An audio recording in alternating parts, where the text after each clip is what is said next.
Buat kalian yang mau mensupport channel ini dengan donasi atau emang sekedar mau beli mimin kopi, kalian bisa pilih antara Super Thanks atau Saweria. Gue sih nggak masalah kalian pilih yang mana. Cuma kalau bisa lewat Saweria aja. Soalnya kalau YouTube potongannya gede 30%. Kalau Saweria cuma 5%. Untuk link Saweria kalian bisa klik aja di atas kanan nih, atau bisa cek di kolom deskripsi. Tapi kalau mau support gak harus donasi kok. Dengan kalian nonton sampai habis dan memberikan like pada video ini, itu udah ngebantu banget buat support channel ini. Oh iya, kalian juga bisa join nih ke grup Telegram komunitas cerita manhwa yang baru. Untuk linknya gue tampilin di layar ya. Tapi kalau malas ngetik, cek aja kolom deskripsi. Di sana kalian bisa sharing nih topik seputar manhwa dan kawan-kawan, dan juga ketemu teman baru. Kalau mau info terbaru dari Mimin, misalnya upload kapan atau misalnya ada telat upload, Mimin pasti akan langsung infokan di Telegram. Makanya jangan lupa join ya. Gak perlu berlama-lama lagi, kita mulai aja ceritanya. Halo guys, Sabik di sini, dan sebelum mulai ceritanya, gue mau ngumumin nih kalau Mimin sekarang ngadain giveaway. Mimin mau giveaway satu buah HP baru saat nanti udah menyentuh 50.000 subscriber. Untuk ikut atau berpartisipasi ada beberapa syaratnya nih, tapi simple banget. Syarat dan ketentuannya kalian bisa lihat nih di Instagram Mimin. Instagram Mimin tuh nih, Mimin tulis nih HP Sabik 12, atau kalian bisa lihat aja nih di link di deskripsi, udah Mimin cantumin di bawah. Di Instagram Mimin itu ada postingan dengan logo cerita manhwa. Nah, di sana kalian bisa lihat tuh syarat dan ketentuannya. Gak susah kok, syaratnya simple banget. Gak pakai ribet, gak pakai susah. 2 menit selesai. Pemenangnya akan Mimin umumin saat udah menyentuh 50.000 subscriber. Tunggu apa lagi? Makanya yuk buruan subscribe biar cepet-cepet giveaway-nya. Nanti bakal ada giveaway terus kok, tenang aja. Oke, segitu aja, kita lanjut ke ceritanya. Tafu, kau benar-benar melakukan hal seperti itu, hah? Dalam hati si dokter yang berjanggut nih melaporkan duluan emang tindakan yang tepat. Saya minta maaf tuan, ini semua Madam lah yang membuat saya melakukan itu. Tafu, kenapa kau membocorkannya? Apa kau mau penyakit putrimu gak sembuh? Loh, tolol, malah nyaut. Nyonya? Tuan, aku gak punya pilihan lain. Kau selalu mencintai anak pertama, tapi anak kedua juga darah dagingmu sendiri. Dan aku terobsesi dengan pikiran itu. Anak pertama kehilangan ibunya dari kecil. Emangnya salah kalau aku memberinya perhatian lebih? Kau sungguh konyol. Tuan, tolong ampuni aku. Nah, semua kebenaran terungkap. Tafu sangat membutuhkan uang untuk menyelamatkan putrinya, dan istrimu ingin anaknya dimanjakan. Mereka berdua bekerja sama untuk membunuh tua muda itu. Si Tuan Lim berkata, jika bukan karenamu, aku akan larut dalam kegelapan. Kau benar-benar dermawan besar keluarga Lin kami. Aku akan memerintahkan orang untuk menyiapkan 100 tile emas dan 100 kuda, sutra, dan satin. Si dokter membalas, aku seorang biksu dan aku gak memiliki keserakahan untuk hal-hal duniawi. Tuan Lin, kau harus mengambil kembali niat baikmu. Adapun pernikahan antara Lin Xiao dan Muan aku juga meminta Tuan Lin untuk berhenti. Butuh 3 hingga 5 tahun bagi Lin Xiao untuk pulih. Gadis itu sedang dalam masa jayanya dan gak bisa ditunda. Dan setelah kesembuhan Lin Xiao, bagaimana mungkin seorang suami tanpa istri? Si Tuan Lim berkata, Master sangat bijaksana, jadi aku akan mengirim seseorang untuk memberitahu keluargamu untuk membatalkan pertunangannya. Si dokter berkata, aku pertama kali tiba di kota Nine Cloud ini. Aku penasaran, apa ada hal besar yang telah terjadi baru-baru ini? Si Tuan Lim menjawab, harus ku bilang kontes puisi belum lama ini. Liu Kuo, murid kesayangan tetuamu, menulis 2 puisi indah yang masing-masing dapat menjadi cerita turun-temurun. Sayangnya ayah Liu Kuo ini adalah seorang pedagang manusia, dan dia sepertinya baru aja mengantar kelompok budak jauh ke pegunungan. Dalam hati si dokter, jauh ke pegunungan. Kita melihat nih, lalu ini datang nih wanita yang tadi tuh yang datang. Nah, bagi yang nggak sadar, dia itu tuh si Muan berkata, terima kasih Yuko, aku nggak tahu harus berbuat apa tanpamu. Oh, ternyata si dokter ini adalah Liu Kuo yang sedang menyamar. Yuko membalas, hey, emangnya apa hubungan antara kita? Bagaimana mungkin aku hanya melihatmu dan Long Chi dipisahkan? Yaudah Yuko, kalau begitu aku akan kembali ke Yamen. Oke, beritahu Long Chi untuk kembali dan jangan lupa anggurku. Dan Yuko pun balik nih ke mode normal, mode Liu Kuo. Dalam hati Liu Kuo, Li Chen memiliki hubungan yang baik dengan prefek, dan biasanya dia akan memenjarakan budaknya di kota Nine Cloud. Saat ada pembeli, mereka akan membawa orang keluar dan menjualnya. Yuko mampir nih ke sebuah kedai. Bibi Hua, beri aku semangkuk mie pangsit. Oke. Dalam hati Yuko, tapi apa yang dia lakukan dengan mengawal orang langsung jauh ke pegunungan kali ini? Apa dia menyembunyikan rahasia? Yuko melihat nih ke sebuah meja di mana ada beberapa orang sedang berkumpul. Dalam hati Yuko, wajah baru. Apa mungkin mata-mata dari Kyul Tongming? Lebih baik segera makan dan juga pulang. agar nggak mendapat masalah. Tapi tiba-tiba ada yang melempar gelas nih ke arah Ryuko. Tapi Ryuko pura-pura bersin dan berhasil menghindarinya. Dalam hati Yuko, untungnya aku nggak mengungkapkan kekuatanku, tapi aku nggak bisa memprovokasi mereka.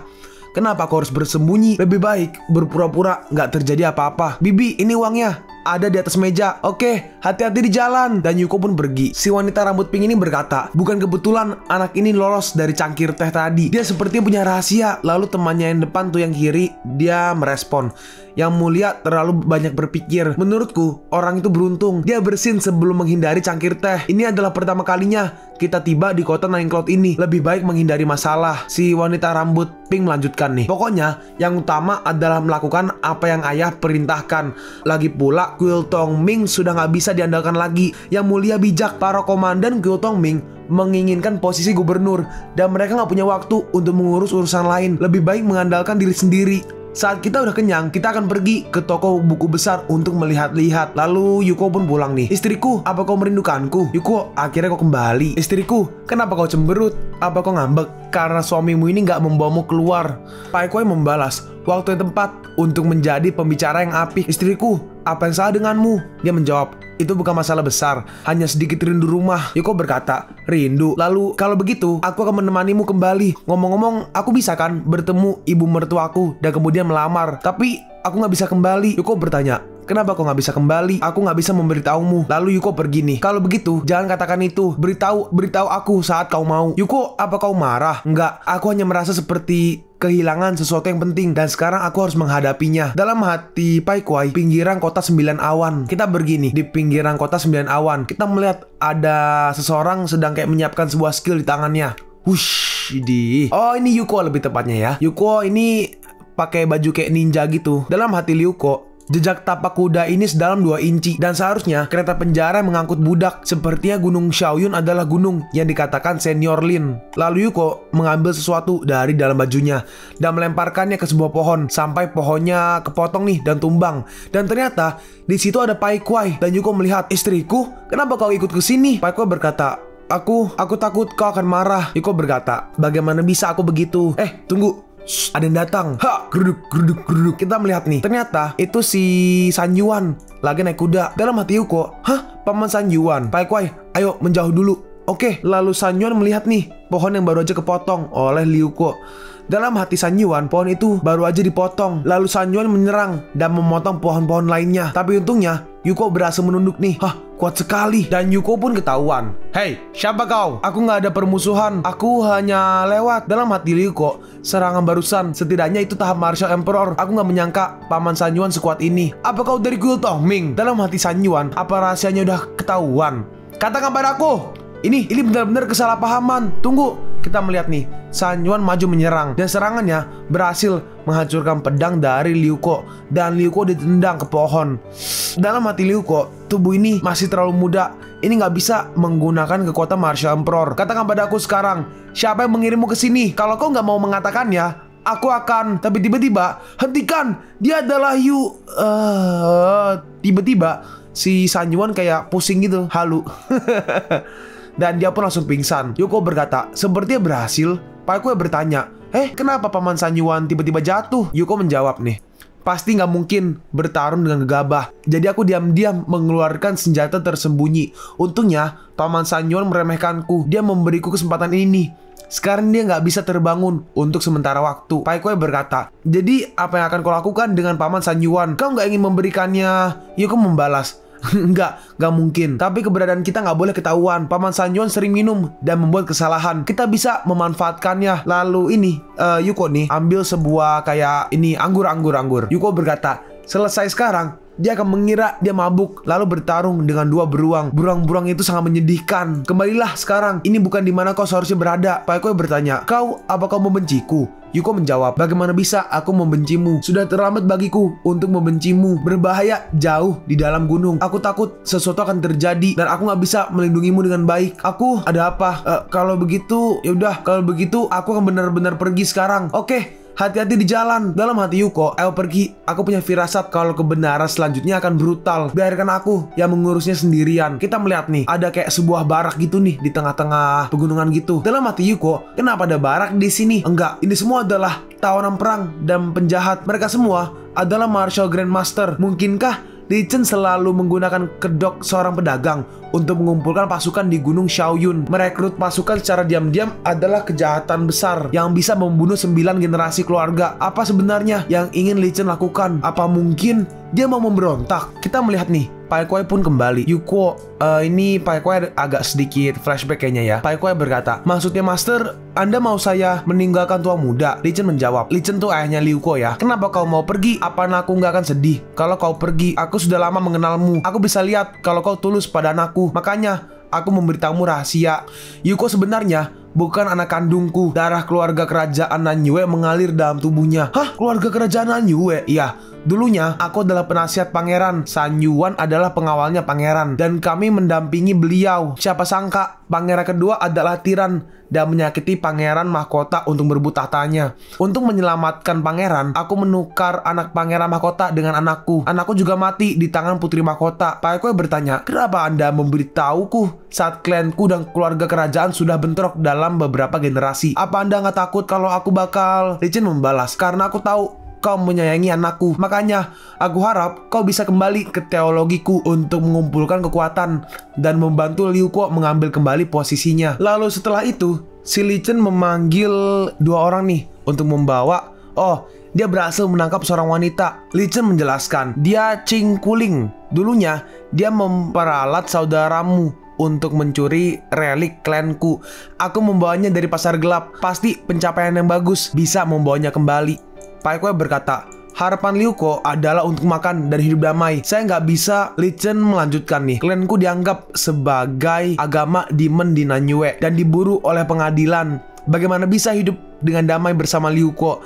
Cuma saat Yuko kembali ke tahtanya, dia bisa membantumu membersihkan stigma agama Demonik. Setelahnya baru kau dan Yuko bisa hidup damai. Nggak lebih dari beberapa tahun. Dan saat hal besar di masa depan telah selesai, apa nggak logis untuk kalian berdua untuk bersama? Jangan khawatir, aku akan menjadikanmu sebagai anak ipar. Dalam hati Pai Kuai, Yuko, ayahmu benar. Sebagai pendeta klanku, aku nggak bisa melalaikan tugasku atau tinggal di sini untuk menyakitimu. Kalau aku bukan garis dari klanku, aku mau bersama denganmu untuk mencapai mimpi indah, untuk makan dan mati bersama. Kita akan bertemu lagi nanti. Lalu ini Pai Kuai kayak mau naik caravan, kereta kuda gitulah. Ayahnya Liu Kuo berkata, naiklah ke delman. Aku akan mengurus semuanya untuk memastikan kepulanganmu dan keselamatan klanku. Baik, terima kasih Master. Dan akhirnya si Pai Kuai pun masuk nih. Ya! Dan Pai Kuai pun pergi. Dalam hati Liu Kuo nih, kita pergi ke Liu Kuo. Dalam hati Liu Kuo ada banyak penjaga di barak, jadi aku nggak bisa masuk sesukanya. Lain kali aku akan mencari kesempatan untuk menyelidikinya. Hari ini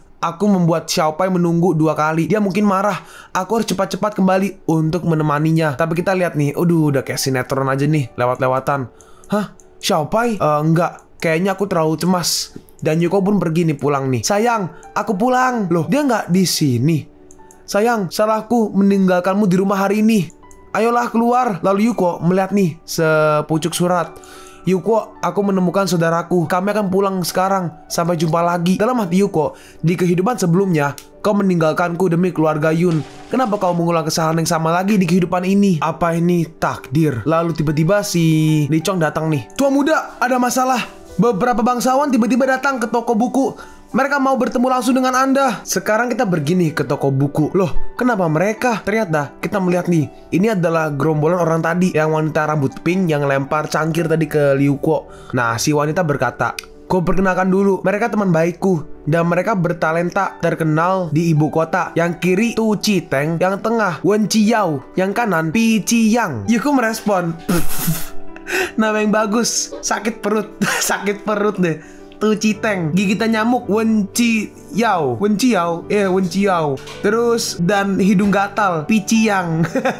Kalau kamu, namaku Wen Ren Qingwu. Dalam hati Yuko, apa mungkin Ini mirip anaknya situ Wushu ya. Mirip banget, rambutnya juga sama-sama pink. Dalam hati Yuko, ada apa ini? Kenapa makin banyak orang-orang familiar di sekitarku, bukan orang di depanku? Wah, sepertinya udah tumbuh dewasa. Chingwu berkata, sial, lihat apa kau? Oh ya, aku dengar tuang muda Lit bertalenta hebat, terpelajar, dan berpengetahuan. Jadi kali ini aku kesini untuk bertemu. Yuko bertanya, itu aja? Chingwu menjawab, kami baru aja di sini. Apa saudara Li bisa membawa kami mengitari kota Nine Cloud? Oke. Chingwu bertanya, kalau boleh tanya, nggak boleh.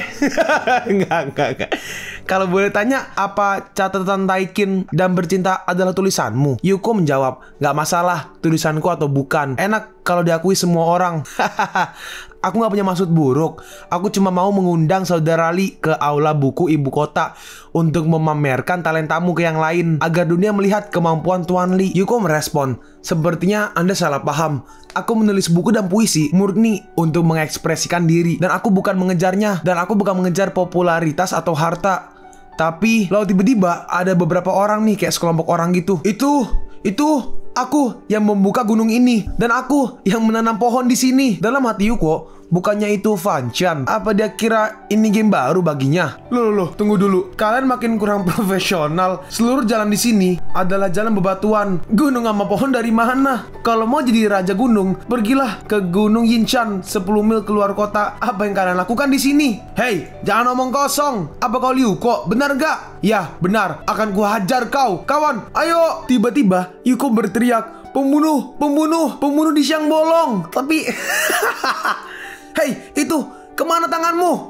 Aduh, kenapa emangnya? Pria nggak boleh memelukmu. Dalam hati si Chingwu, apa dia benar-benar pelajar biasa yang nggak tahu bela diri? Si Chingwu bertanya, bagaimana caranya Tuan Li memprovokasi para penjahat? Yuko merespon, penjahat? Mereka pengecut yang kukalahkan. Mereka kalah dariku dan teman sekelasku di kontes puisi. Sekarang mereka balas dendam. Chingwu bertanya, apa kau menghajar mereka sampai terluka dan memar-memar? Sepertinya Tuan Li nggak tahu ilmu bela diri. Bagaimana bisa mengalahkan mereka? Yuko membalas, cuma omongan. Pertarungan antara pelajar dan penulis, bukan pertarungan secara fisik. Cuma kompetisi puisi dan sebagainya. Saudara ketiga, jangan sakiti mereka. Cukup potong satu kuping tiap orang aja.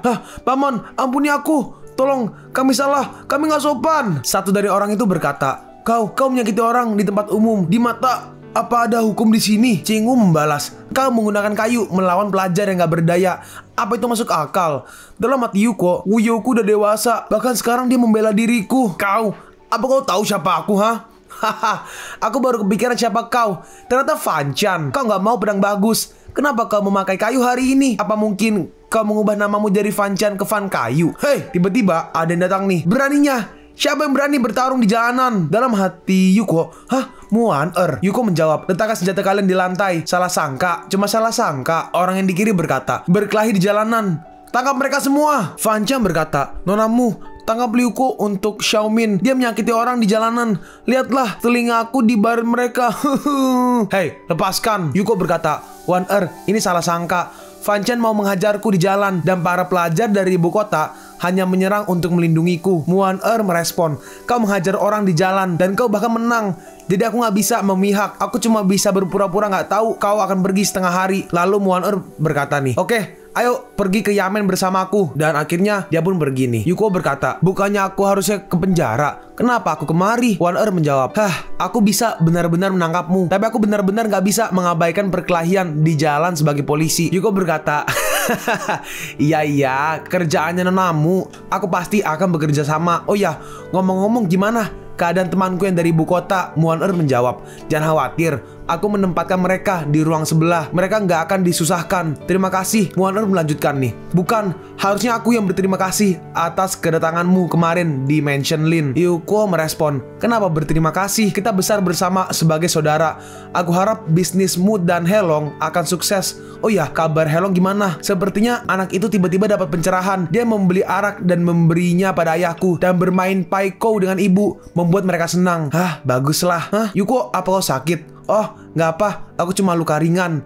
Dalam hati Yuko, luka dari pertarungan terakhir dengan Paman San Yuan. Aku lupa setelah Xiaopai pergi. Oh ya, ngomong-ngomong, dia nggak peduli dengan kasus kecil milikmu. Yuko bertanya, kasus apa? Muan menjawab, Apa kau nggak tahu tentang kasus vampire atau vampir? Banyak orang yang meninggal. Aku nggak tahu itu. Lalu One Earth berkata, ya udah, aku kerja dulu. Kau bisa pulang setelah setengah hari. Oke. Nggak ada apa-apa. Apa aku terlalu kepikiran? Saat Yuko membuka barang hijau yang dia dapat nih, lalu kayak ada tumpah sesuatu nih. Ini nekromansi. Dalam hati Yuko, cara memperalat mayat. Ini harusnya puppet lineage yang tabu. Boneka mayat bukannya terlalu kejam menodai mayat seperti ini. Kalau begini, peti mati Gunung Yin mungkin cuma boneka mayat dimurnikan oleh tetua Gunung Yin. Kemungkinannya sangatlah kecil kalau tetua Gunung Yin terluka parah saat dia menyerbu dan menyerang, dan dia terpaksa menggunakan boneka mayat sebagai ganti untuk pengejaran, dan dia sendiri kabur setiap hari. Tapi kenapa dia nggak mengambil kembali mayat berharganya?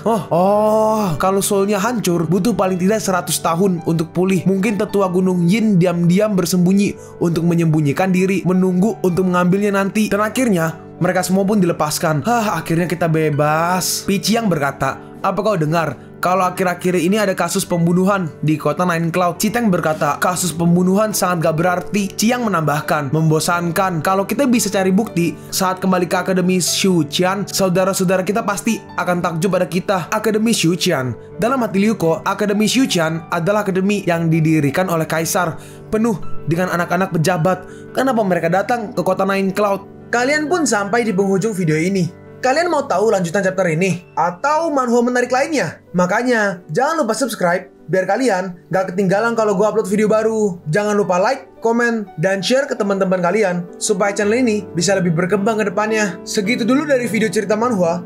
Gua Sabik undur diri. See you on the next video. Zaijian!